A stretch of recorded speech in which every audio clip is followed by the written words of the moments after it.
LambdaGeneration. Hello everyone, it's Thursday again, and that means it's time for another episode of All Things Lambda, your favorite community show. We got a whole bunch of news for you today, so let's get started. So at this point, everyone knows about MORCH KOVALSKI's fan remixes of Half-Life and Black Mesa soundtrack pieces. Hell, we used one of his songs in our Lost Industry 2 video a little while ago. Oh, if you haven't seen it yet, by the way, you definitely should. It's in 4K. So if you're a fan of his music, then you're probably delighted to know that his remixes are now available on pretty much every relevant music streaming service out there. And with relevant, I mean that it's available now on Spotify, Google Play Music, and Apple Music. The entirety of the Unforeseen Consequences album is here. It includes your favorites like Tri-Edge at Dawn, Forget About Freeman, and Guard Down, amongst others. It's a really nice little package. Now, if you don't have a subscription to any of these services, don't be afraid. The songs are still available on YouTube for free to listen to. A link for that is in the description below, as well as the links for Spotify, Play Music, and Apple Music. Happy listening!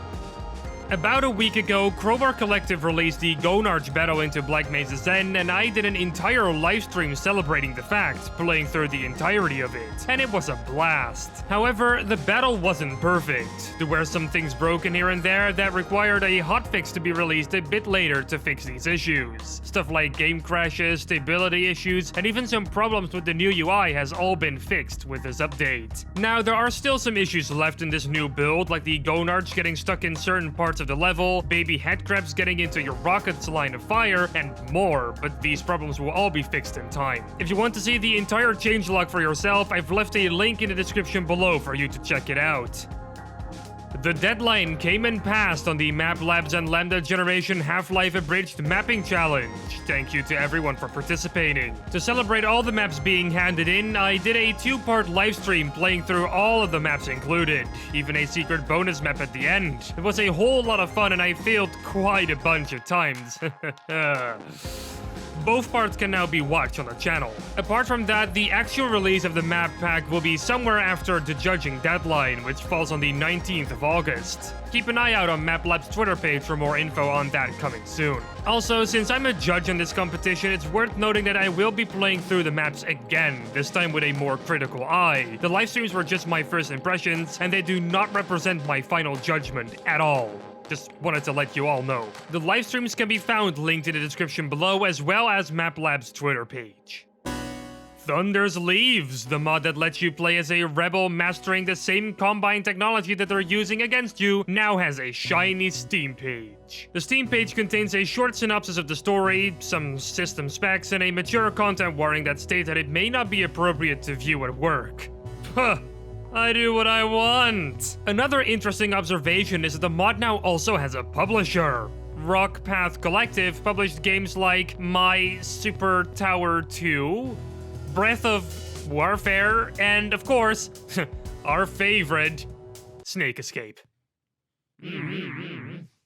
Snack. It's currently unknown what it means for the mod to have a publisher now, but I hope they have gotten a nice cash infusion for the devs to keep making the mod, maybe full time even. That would be pretty great, wouldn't it? Anyway, the Steam page for Thunder's Leaves is linked in the description below for you to add the mod to your wishlist. Brutal Half-Life is back in the news, and this time they have released a work-in-progress video showing off some of the progress they have made since the second beta that was released in 2018. The trailer shows off a slew of maps from Quake, Duke Nukem 3D, and more. Weapons also take a big chunk of the stage, showing some brand new animations for some Half-Life weapons, dual wielding, and of course, some Quake and Duke Nukem weapons are also present, like the plasma gun and the Quake shotgun. The trailer definitely shows a lot of stuff, and you should totally check it out for yourself. A link to it is in the description below. Enjoy the carnage!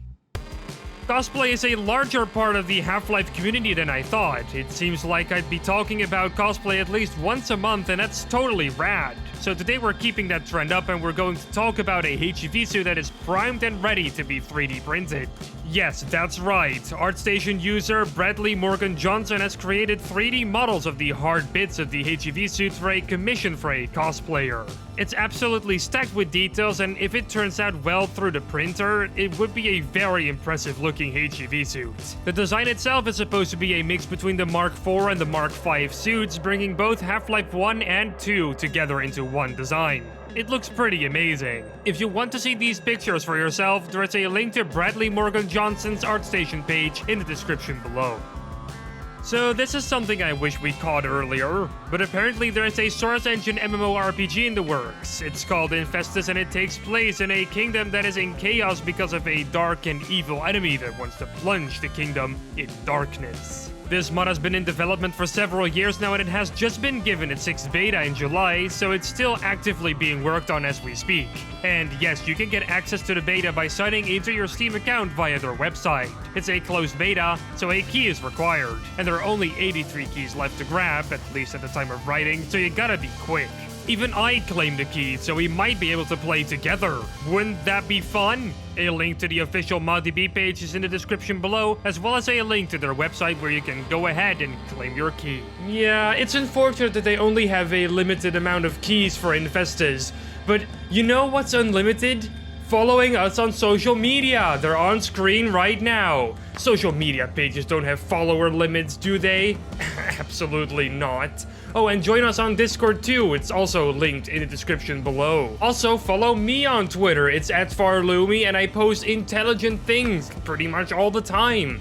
Oh, and subscribe to my own YouTube channel. It's called Glorious Rigby, and it's probably got some videos you might want to actually watch. And with all that being said, it's time to end episode 56 of All Things Lambda. Don't forget to subscribe and to ring that bell icon to never miss another episode. Salutations, and take care.